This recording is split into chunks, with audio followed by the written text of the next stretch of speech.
So Sixers had a big week last week. NBA draft was last Wednesday night. They also made some trade moves, signed a veteran center. So we're going to break down all the moves in order, grade them. Everyone's going to give a grade, and then we're going to look at the revamped Sixers roster with their coaching staff. So the first is we broke the news live on the Phaithful Phanatics show last Wednesday, but it was really fresh. Now that it's sunk in, let's talk about it.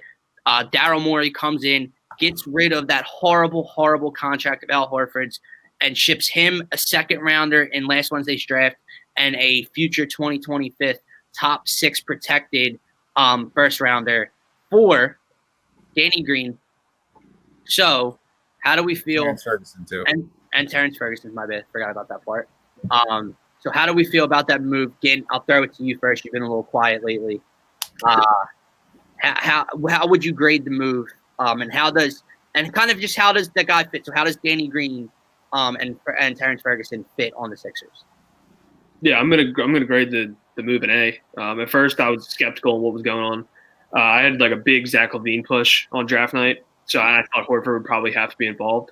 So at first, I was like, darn. And then I thought 21 was the pick that was going to be given, so that was another. But now that it's over, I mean, Danny Green fits everything we want, in my opinion. He can guard guards. He can shoot the ball. He's a career 40% shooter from 3. And then Terrence Ferguson, I don't see him getting a lot of time. I think it will come down if he can make shots or not, because he can defend. But if he can't make shots, he probably won't be able to play. But overall, that move gets me an A. That contract I thought was stuck here, but Daryl Morey figured it out, and he got a player that's won 2 championships in a row and can play next to Ben Simmons. Snap. How would you grade the Al Horford? A+. I mean, even when I saw the deal, I as soon as I saw it, I almost assumed there was no 21st pick involved. I really didn't expect that, because I had faith in Daryl Morey. I knew he was smart enough to not do that, but I also knew that picks were going to be involved, because you have to give value to salary cap dump. So when I seen the move, I was ecstatic.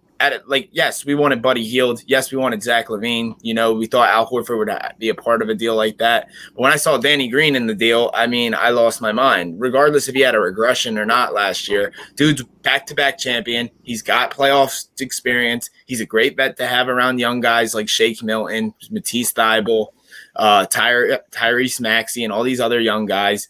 Even Ben and Joel, he's just a good guy to have around there to play basketball the right way. He's played a part of great teams with great players. He's played with LeBron James. He's played with Kawhi Leonard. He was a part of the Spurs system for years. It's a guy that just knows how to play the game, and he gives you what you need, defense and hit open shots. Sure. Yeah, it's an A+. I mean, what do we expect the deal to be when you're getting rid of a contract like that? If we're getting Danny Green, granted, he's not the player he was 2 years ago when he was making 40% from 3, but he's still a great defender, and he's still a good role player. You got Ferguson, who's another guy you could use possibly. He's a good defender. And you're getting rid of that Horford contract. That was the biggest thing. Get him off your fucking team. And he's off the team. You're trading a 2025 first-round pick, which could be nothing. It could be in the – Yeah, come on. Daryl Morey has done more with this team in 2 weeks than they've had in fucking 3-4 years. That was an amazing deal. That was an amazing deal, and that's it. It's an A. Getting that off the books is incredible for this organization. Yes. For Danny Green, whose contract expires after this season. Yeah. So, yeah, exactly. He's getting paid, what, 15, 14 million? 17, yeah. 17. Yeah, and then he's gone. And then that's all you need. That's it, and he's out of here. So if there was a number or letter higher than A+, I'd give it higher than that, because I'm with Gabe. On draft, when it broke, I was I had the Zach LaVine or Buddy Hield trade in mind. And when Snap got to 4, Danny Green, I was just like, what? And then I had to get that it wasn't the 21st pick. So then you let it sit in. So George alluded to it more. Just getting that awful, dreadful contract off your books and Al Horford the hell out of the city along with his sister, who is awful on Twitter. Oh my God. Was an A+ enough. Then you bring in a guy like Danny Green, who's a 3-and-D player, who's going to bring spacing to the floor next to Ben Simmons and Joel. And I want to pull this comment up. It was an A trade, but Green is no longer a dependable guy for 3-and-D. I disagree. Everyone has the bubble Danny Green, the NBA final, like the finals Danny Green that missed that shot to seal the series. Everyone has that guy in mind. Is he going to piss us off because he's a streaky shooter later in his career? Yeah. I'm sure he's going to have nights where he's 0 for 8. Another night he's 1 for 9, like 1 for 7. Like, I'm sure those nights are going to be there. But he can still play defense at a high level in this league. He's not as old as everyone thinks. Not to mention, like, everyone only talks about his three-point shooting in LA. Didn't he shoot close to 40% last year? 36. Okay, 36. And 2 years ago, he shot 45%, right? What a role player struggled next to LeBron James. Who would have thought that? So 45% in Toronto 2 years ago. He's coming off back-to-back championships. So, and again, maybe he just didn't fit in LA. Like, maybe he just needed a change of scenery. Yeah, absolutely. Dude, LeBron James-driven teams, the second and third best player have career years. Everyone else struggles. It's been a method to his madness since he's been in the league. So, yeah, it's an A+ trade, not to mention the picks you gave up. You gave up a second rounder when you had 4 of them last Wednesday. Isn't it 5? Was it 5? No, we had 4. 4. We had 5 total. Yeah. And then a 2025 protected for, not that the protection means anything. It's going to be shipped out unless we absolutely, like, Joel and Ben are no longer Sixers. Well, that would be Ben's last year, and Joel, if he had left, would have already left. So even if we do suck with Ben still there, we would still, and we're that bad, it would still protect it. So just in case we suck that bad. Yeah. So I just think everyone has that mindset of Danny Green struggling in the bubble, and it's just not the case. I think it's a great move. He's not the same player. No, he's not the same player. But like we said, it's a vet you want to have. There's no downside to having him. Especially just like getting rid of that, like, literally horrendous fucking contract and that horrendous fit with Al Horford, and you're getting back Danny Green. Like, I would take that 10 out of 10 times of the week. Especially with how, like, we were not the deepest bench. Like, we really weren't. We needed role players. We needed guys like that. Getting Danny Green is huge for us. Yeah, he's a good guy to have. Again, talk to me about Tyrese Maxey, because he is the next move on last Wednesday, and he falls to the Sixers at 21. Talk to me about the kid out of Kentucky. Dude, I can't believe we drafted Tyrese Maxey. I mean, it's still a week and I'm still amazed. When I was like, I'm a big college basketball guy and the NBA draft and everything, so I wouldn't even have thought Tyrese Maxey was an option. One, because I thought Boston would snatch him up the second that they could. But, dude, this kid is an all-defensive type NBA player probably in 2 or 3 years. He says he's shooting the ball a lot better. But at Kentucky, dude, they had 3 guys that were really ball dominant. So they were basically just trying to create for themselves a lot. And he was taking a lot of tough shots. He won't have to take many tough shots here. He's going to get good shots. Do I think he'll play a lot year one? Most likely not, especially if we make a move to get another guard. But if he does, this kid – in this draft, John Calipari said it best. In this draft, you're going to look back, and I think if they redraft this draft, Tyrese Maxey will be a top 8 pick in the draft. This kid is legit as it gets. And like I said, defensive-wise, if you watch any Kentucky games last year, he's picking up his man full court 75% of the time. If not, he's picking him up three-quarter court. This kid's a dog. Coach Cal had a lot of good things to say about him after the pick. Yeah, he didn't like that he fell. He didn't like that at all. He didn't like that Miami skipped him either. Yeah. All right, Snap, you had a big grin on your face. Tyrese Maxey, talk to me. When we were talking about the NBA draft the last couple weeks, I didn't even mention the kid because I really didn't think he was going to be there. It was Tyrell Terry, Desmond Bane, and Cole Anthony. And for whatever reason, Tyrese Maxey falls to us, and the kid is an absolute bucket. Like, he just knows how to score the ball. It is a scoring guard, which you have wanted on this team for probably the last 3 years. The kid knows how to penetrate. The kid can shoot. I don't care that it says 27.5% from three last year. You know the kid's got great form. If you've been following him since high school, you know he can shoot the ball. He's also said he's been shooting about 600 to 800 shots a day just working. I'd love to hear that from a rookie. He's a Kentucky guy, and we've all seen in the last couple of years, when you draft a Kentucky guy, you're getting an NBA player just about 80% of the time. I mean, when's the last time there was a bust from Kentucky that was in the first round? And the other big thing people aren't talking about is this kid thrives in the open court. He thrives in the open court. He loves to run the ball. When he grabs the rebound, he gets it and goes, and you can see that in Kentucky. So I think he's going to be perfect fit next to Ben. He reminds me almost of like a Lou Williams type, where you can just plug him in off the bench and he's going to score a lot of points. But unlike Lou Williams, like Gint said, the kid has got a great defensive motor, and he has everything to be a good defender in this league. I just think this was just such great value for 21. It couldn't have worked out better. I think, yes, you're not going to see him start immediately or like get a lot of minutes early on. But as this kid develops next to these guys, this is who you want to have on the books at a cheap deal for the next 4 or 5 years. George. Yeah, like when we were talking about who we realistically wanted at 21, I mentioned Bane, I mentioned Terry, and then I threw in there, if somehow in some crazy role that he drops to us, I would love Tyrese Maxey. Yep. Somehow in this crazy fucking draft, he fell right into our laps. And just like Ginn said, he is a pesky on-ball defender. Like he's absolutely insane. Look at the stat, 0.26 points per possession allowed in one-on-one situations. That's 97th percentile in all of NCAA basketball. He averaged 14, 4, and 3 last year at Kentucky. He shot 29.2% from three, but like Ginn said, I don't see that happening in the NBA at all. It's going to be a lot different situation. He's also said he's been in the gym all the time, and all he's doing is shooting. He needs to learn how to shoot. That's what he wants to do. This kid's going to be really, really good for us. He should not have been a 21st overall pick. Another thing with Maxey is, I mean, we see the light of a trade happening eventually to try to acquire somebody that's a star. And let's say we were to draft Terry, that's not even in the same realm of value, in my opinion, between Maxey and Terry. No.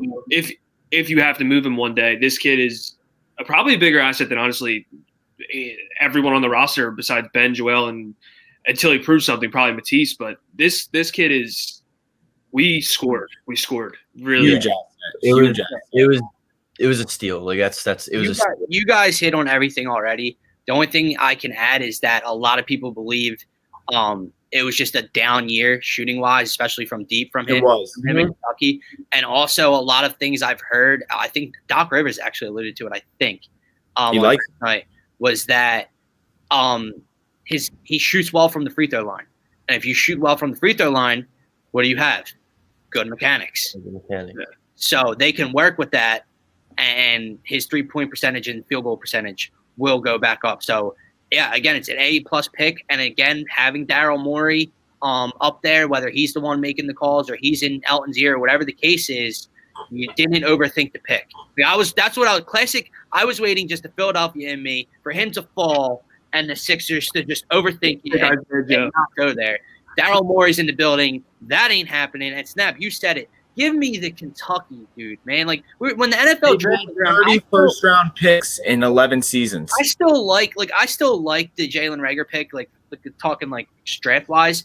But like obviously, what you see Justin Jefferson doing, like I wanted the kid out of LSU. That's what I wanted, not the kid out of TCU. I wanted the kid out of LSU. Give me the kid out of Kentucky. The other thing mentioning about his 3-point shooting, if you watched him all year, even if he shot a bad percentage, he had some big shots from deep. There was the one, I forget which team it was. He hit like the go-ahead 3 to win the game at the buzzer, basically. Like the kid is not scared. That's like the best part about him. Like he's not scared to just go in there like, oh, you need a bucket? All right, coach. I got it. I'll go get it. And he just seems like a cool person. He was probably the pick and roll guard in the draft. Yep. Probably LaMelo Ball, but what you gonna want on this team? Yeah. All right. So moving on. Maybe the biggest addition so far of the offseason, in my opinion. Daryl Morey strikes again. Again, it's not the move you were waiting for. There were no rumors of it, nothing. He sends Josh Richardson to Dallas in return for Seth Curry, second all time in NBA history in three-point percentage. He shot it better than Steph over, I believe, the last 3 or 4 seasons from 3. So Daryl Morey did one thing when he came into this job. He looked at this roster and said, "Oh, he's been saying what he thought what we've all been saying. What does this team need? Oh, 3-point shooting and spacing around these 2 cornerstones. What does he do the first night?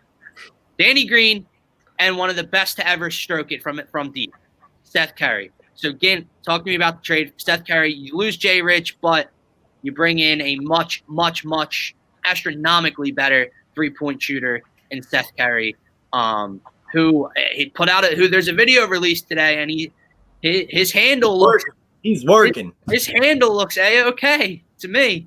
Yeah, So, I mean, the move made a lot of sense. I like Jay Rich a lot. It just sucks his fit was so weird here. I think Jay Rich can be really good in Dallas also. Yeah.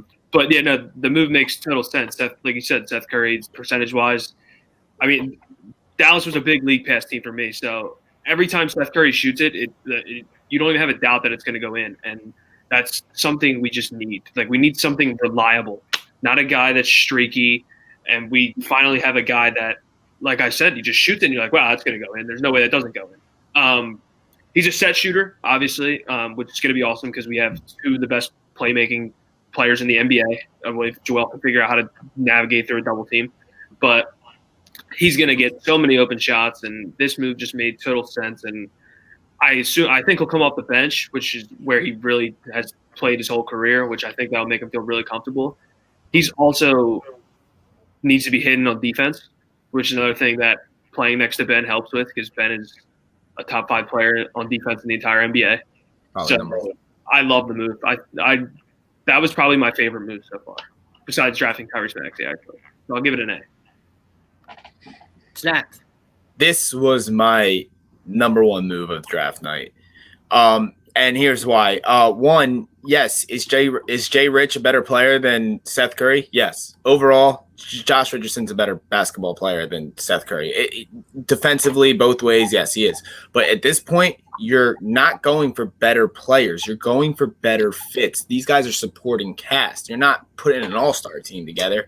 Like, you need the best fit. That's what basketball is. Seth Curry shot 48% on catch-and-shoot threes last year. He's led the league in it the last 2 years. And big part of that is because he was playing with Luka, who was second in the league in assisted 3-pointers. You know who was first? Ben Simmons. So you have Ben Simmons playing with a guy who literally almost 1 out of 2 times he shoots the ball is going to hit a 3 if it's catch and shoot. So you added a guy that is going to create so much space. His deficiency on defense is going to be covered up by Ben and Matisse.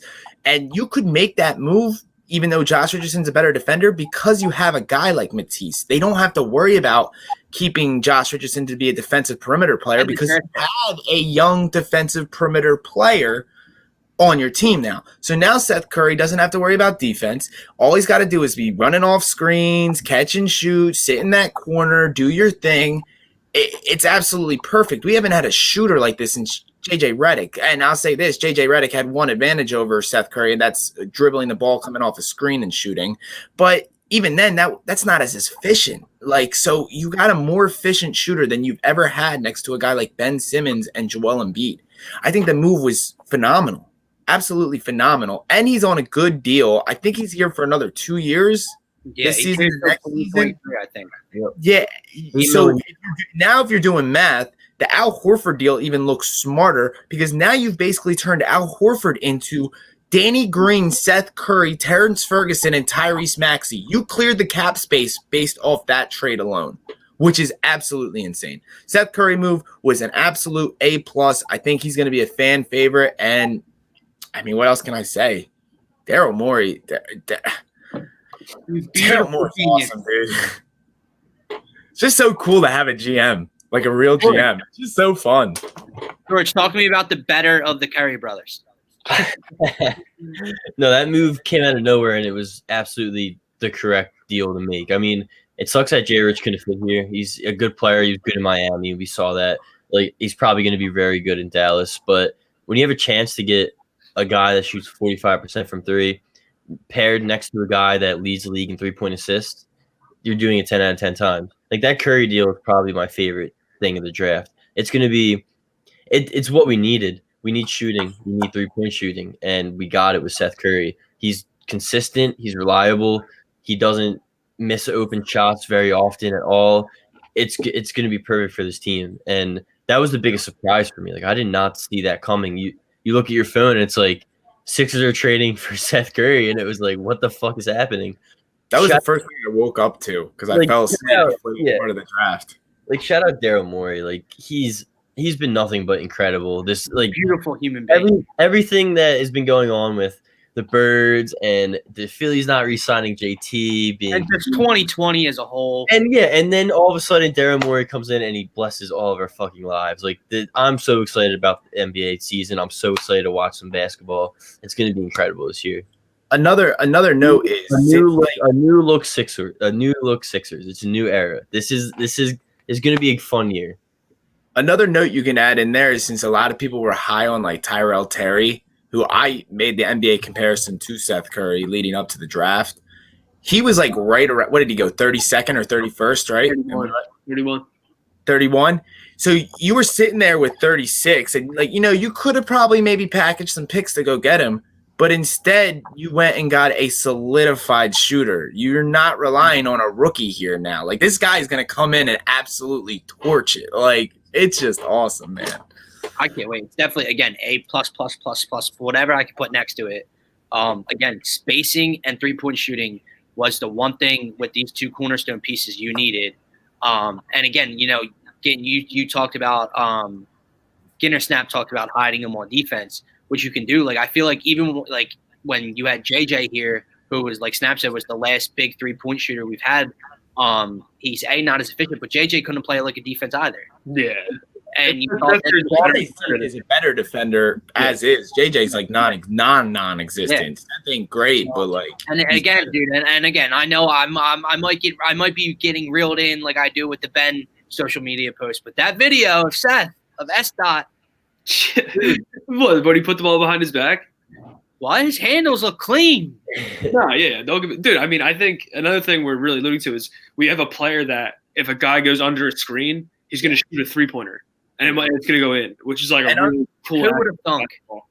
And unlike JJ, like, he's definitely a better ball handler. Yeah, he's a like, combo he guard. definitely create better than JJ ever even dreamed of doing. Yeah, so like, even if he does fail in that area where like maybe a guy does have a closeout fast on him about an attempted three, unlike JJ, who would probably still lob it up anyway, Seth might create something off that. Seth can get to the basket. Seth can do more than JJ offensively. All right, let's move on to the two second-round picks. We'll bunch them together. Isaiah Joe and then Paul Reed was the last pick of the night for the 76ers. And there's even talk Paul Reed is looking like he's going to make this roster. So we'll see. Isaiah Joe, pure shooter. Paul Reed's more of a stretch, 4 or 5. So talk to me again about the 2 second-rounders. I'm not going to go into like big detail on them. I was not a fan of Isaiah Joe.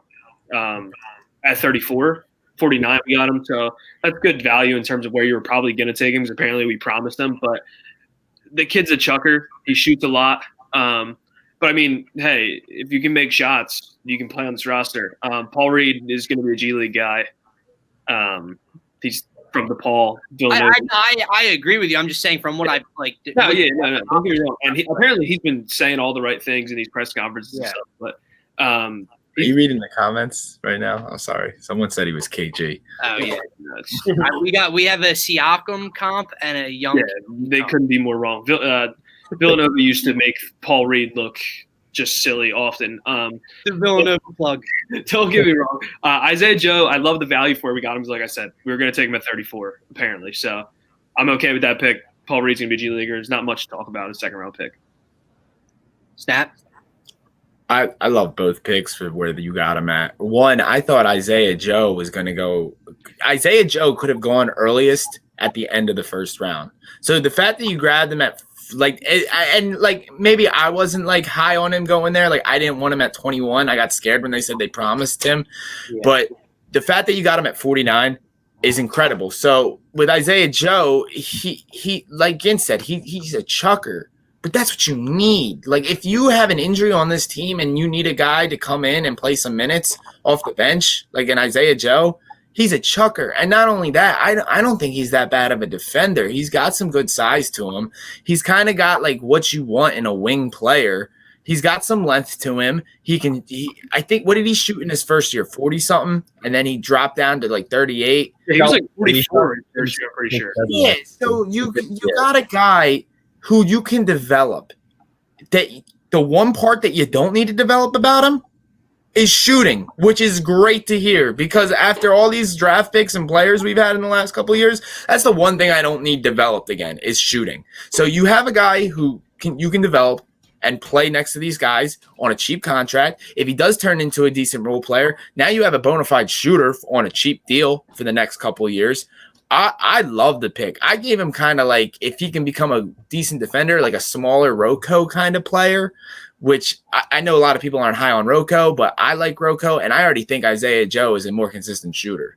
Yeah, I would just throw him in the G League for a couple of years. No doubt. If there's an injury, call him up. Like if Seth goes down or like someone that you like if Shake or Seth goes down or Danny goes down, definitely bring him up to fill in that void of shooting.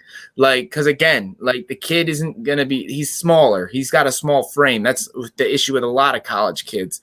But once he starts to put on weight and if he develops other aspects of his game, you have a shooter to develop. That like I can't emphasize that point. It's a shooter that you get to develop on a cheap contract.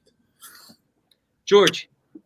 I like the Isaiah Joe pick because it was like quote unquote the guy they wanted, the guy they promised. They got him late, a lot later than they thought they would get him. He's a shooter. He shot 89% from the line. He averaged 17, 4 and 2 his last season at Arkansas. His catch and shoot is good. He probably needs to add a little more muscle, but he's he's a I guess kind of a project guy. Like we'll see what happens with him.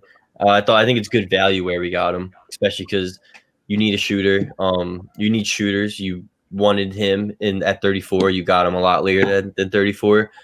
And mechanically, he's fine shooting. So there's not really much to talk about. I think the Reed pick was okay, too. I mean, he's going to be in the G League. Fine. The fine picks. I'll take Isaiah Joe. To me, they're great value picks. Yeah, especially because we wanted Isaiah. Paul Reed was a great value pick. He didn't shoot the hell out of the ball, but he still hit it at a decent number. I think his last season he averaged 6 makes a game, but they were on, I want to say, it's 6 makes a game, but on 1.8 attempts a game. So he shot 30%. Yeah. So, I mean, if you're going to eventually develop him to be anything, he's going to be a stretch 4, which if you have to develop someone that's a need for the future, it's a stretch 4. So that's awesome. He shot also. He shot 36.7. He shot 36.7% last year. Oh, I thought he shot 30. I thought the year before that he shot 40 though. All right, let's move on to the last move so far. The last important big move. It wasn't on draft night. It came 2 days later. I believe it came on Friday night. The Sixers, after a confusion or a mix-up with Lakers Nation, signed Dwight Howard to a 1-year deal. I believe it's also a vet minimum, isn't it? It is. Which is insane to me. Crazy. After he said he wanted a payday. Yeah. Free last year. Dwight Howard comes here, which to me is the second thing. And then I'll throw it to you guys. Spacing and shooting were the 1-2, 3-point shooting and spacing around Joel and Ben. And then the other thing to me, always haunted me, was the Toronto series, a backup center that can come in and just be can just defend the rim and defend. Not Greg Monroe. Yeah, like they remember the plus minus when Joel wasn't on the floor, that Toronto series. Like if you have a serviceable backup at all, you win that series. You bring in Dwight Howard, who's a lob threat on offense, and then and then is going to just provide defense and rim protection and rebounding with his big ass frame and body, and just kick it out for the fast-paced offense that Ben's going to want to run. So I love it. Again, A from me, from Daryl Morey, especially on a vet minimum. Like, this dude's getting good pieces that fit your roster at great value. Yeah, I totally agree. This move came out of nowhere, but I love it. Dwight Howard, I think, was one of those underrated players in the NBA last year. There was a stat. I think it's 21% of the rebounds that are available when he's on the court, he gets. So his per 36 is like 14.7 rebounds per game. I love it. I think he still has something to prove. I don't think he likes the narrative that he was carried to a championship, because he was a prime contributor on that team last year. He was awesome. And the energy he's bringing, it reminds me a lot of like Norvell Pell when he's just jumping up and down on the bench. But yeah, I'm very excited for that move, because like you said, just watching these backup centers that we've brought in it's been dreadful. Boban was unplayable. Greg Monroe was god awful. So I'm ready. I love the Dwight Howard move. I'll give it a A, I guess. I don't see how you can't. In terms of the names that were out there, they were talking about freaking bringing Dario back. I almost threw up. I would have loved that. I just love Dario as a person and everything. All right, but Dario got paid too. Yeah, he did. He did. I give it an A.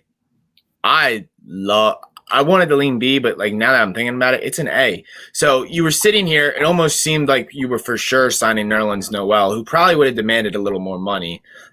Dwight Howard said he wanted to get paid, so it was never even on the radar, because if you're going to pay someone money for the backup center role, you were probably going to go Nerlens anyway. But the fact that you got Dwight Howard on a veteran minimum after coming off winning a championship where he proved he's still a player in this league after jumping around from bad team to bad team is probably one of the most underrated moves this offseason. You can honestly sit here and say that the Lakers, one of the big reasons they won a chip last year was because of Rondo and Dwight Howard. If you're not looking at the obvious reasons of like LeBron, CP or KCP and Anthony Davis, but it's just a perfect fit, because like he does the things that Embiid doesn't do on offense, which is like run to the rim, dive down, work off pick and rolls like really, really efficiently. Like, like a Clint Capella type. Like you can hit him in that pick and roll and he's diving to the rim. He cleans up the glass. He was super efficient last year. Coming off the bench, he's perfect. And a lot of people think that Howard is like bad because of like his mindset, because he always had this reputation that like he's too goofy, he seemed mature in that interview. Not only did he seem more mature, but like you want to have fun playing ball. Like your biggest star literally just said he was sad and didn't have fun this season ever since Jimmy left. Why not bring a goofy old smart vet that is proven in the league on a cheap deal to be right next to Embiid, to like play against him every day? They're going to be talking shit, having a blast every day in practice. You're going to see a smiling Joel Embiid because you got this funny guy that's going to challenge him that's going to challenge him when they play against each other in practice. Also a dominant big in his prime gets to work with maybe the most dominant big in the game right now. Exactly. There's so much knowledge that can be passed from one another. Like people forget, like back when Howard and Shaq had beef, like one of the reasons he always – Hold on. Great comment, not to cut you off. All right, let me say this with that comment. Beef's been working. You've seen Joel Embiid, what he's doing now, right? Yeah, he's been working out every day. He's been playing tennis. He's playing soccer. He's been fucking running everywhere. It looks like and what he said, he was like, I need to be in shape this year. He's like, I need to be Embiid from 2 years ago. It's good. I'm not worried about him. I know these guys work. People just like to put these narratives on him. But like with Howard and Shaq back in the day, Shaq would always attack Howard, and Howard always said he just wanted an old player to teach him the way of like being dominant and winning. So Howard is immediately gonna see Embiid like he did with Shaq and like just want to teach him as much as he can, pass knowledge to him. This is a guy that was a 4-time defensive player of the year. And Embiid should have won defensive player of the year probably 2 years ago. And he had a decent defensive season last year, but not what we're used to. So, yeah, this is a great move from having a vet next to Embiid, a serviceable backup, and being cheap, going back to the Al Horford deal. You were about to end up paying a backup $27.5 million this year. Now you're paying one for 2.6, and he's probably going to be a better fit. Much better. A. You know what? Fuck the A. A plus. A plus. There's not a bad move that they've made yet. George. It's an A. I mean, what did you need? You needed a competent backup for Joel Embiid, right? You got a veteran also along the fact that is going to help him and is going to make him be better as a whole player.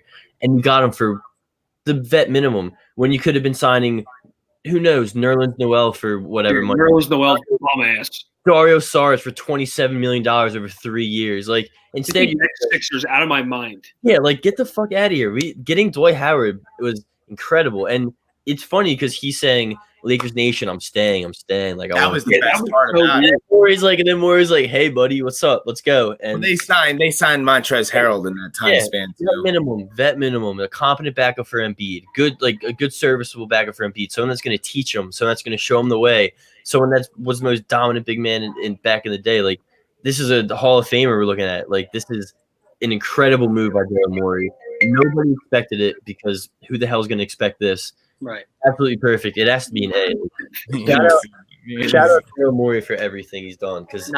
So you bring in Danny Green, who's just won back-to-back chips. You just brought in Dwight Howard, who just won a chip with Danny Green. So you're bringing some sort of, winning mindset to this locker room, even though they're not the main players on those championship teams. But you brought vets that just know how to play. Like, everyone that was brought into this team either fits or is a veteran that was at one point extremely good or was a winning player. Danny Green played with Popovich and LeBron James. Dwight Howard played with LeBron James and was an incredible defensive-minded player. He won 4 Defensive Player of the Years. Like, I don't give a fuck how old he is. Like, that's just something you don't pass on for this cheap. And now you have cap room. Like, again, diving back to the Al Horford trade, you turned Al Horford's contract into Seth Curry, Danny Green, Terrence Ferguson, and Dwight Howard. They all fit in the same amount of money that you were paying Al Horford. That's amazing. Yeah. Still, we're not going to touch on the Zaire Smith trade, right? I mean, what are you going to talk That one didn't make the cut. Yeah, what are you going to talk about? We traded Mikal Bridges for Tony Bradley. Nice. You guys want to? Do you think there's anything else the Sixers need to cover this offseason? I think they're going to wait. Morey doesn't want to – I don't think he wants to go out and use – they have like a partial mid-level exception that they can use. I don't think they're going to use it because I don't think he wants to rush into things. Mm-hmm. And I wouldn't be surprised if he wants Maxey to play more than people think at the beginning of the season. Like, you can go out and get like a George Hill if he made a trade or someone like that, but I don't think there's a reason to. I love the roster we have right now. I like, and I think it will be like a deadline type thing if we acquire somebody. Yeah, I think the only need now is just backup point guard. Yeah, a guard. I get it. Shake's here. Shake's good, but Shake is. I just still, in my mind, I see Shake as a combo and a 2.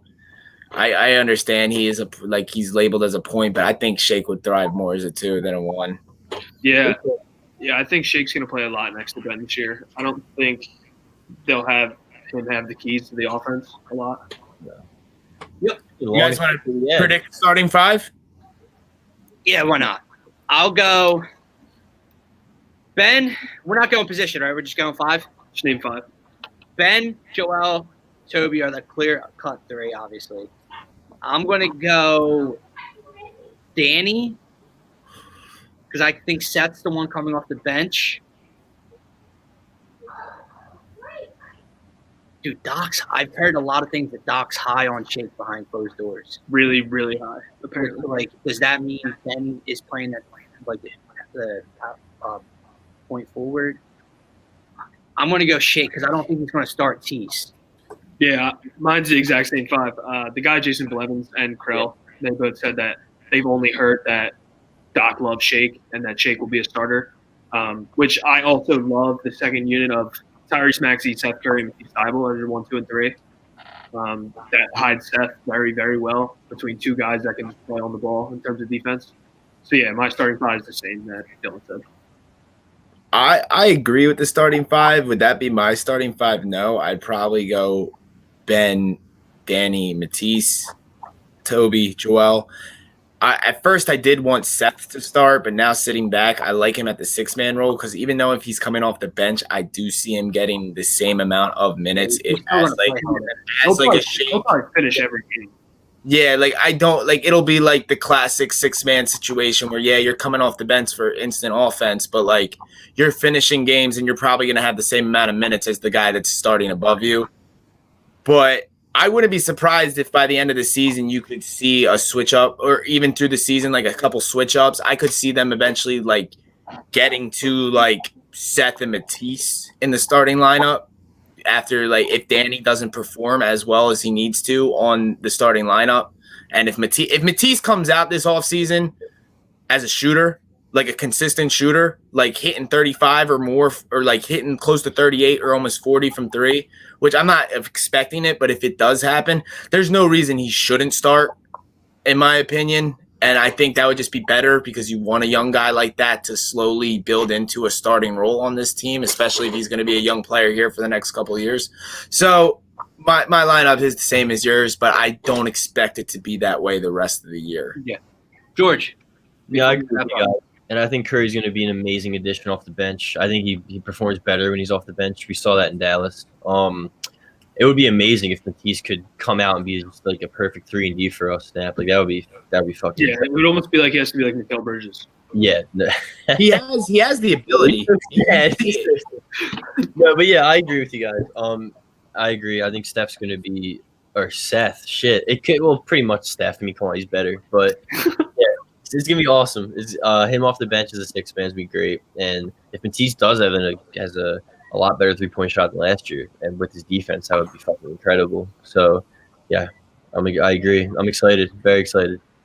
All right, well, longest pod ever, boys. Dave, for Gint, Snap, George, longest pod in Phaithful Phanatics history. Thanks everyone who stuck through for the entire thing. We hope you enjoyed it. And have a good weekend.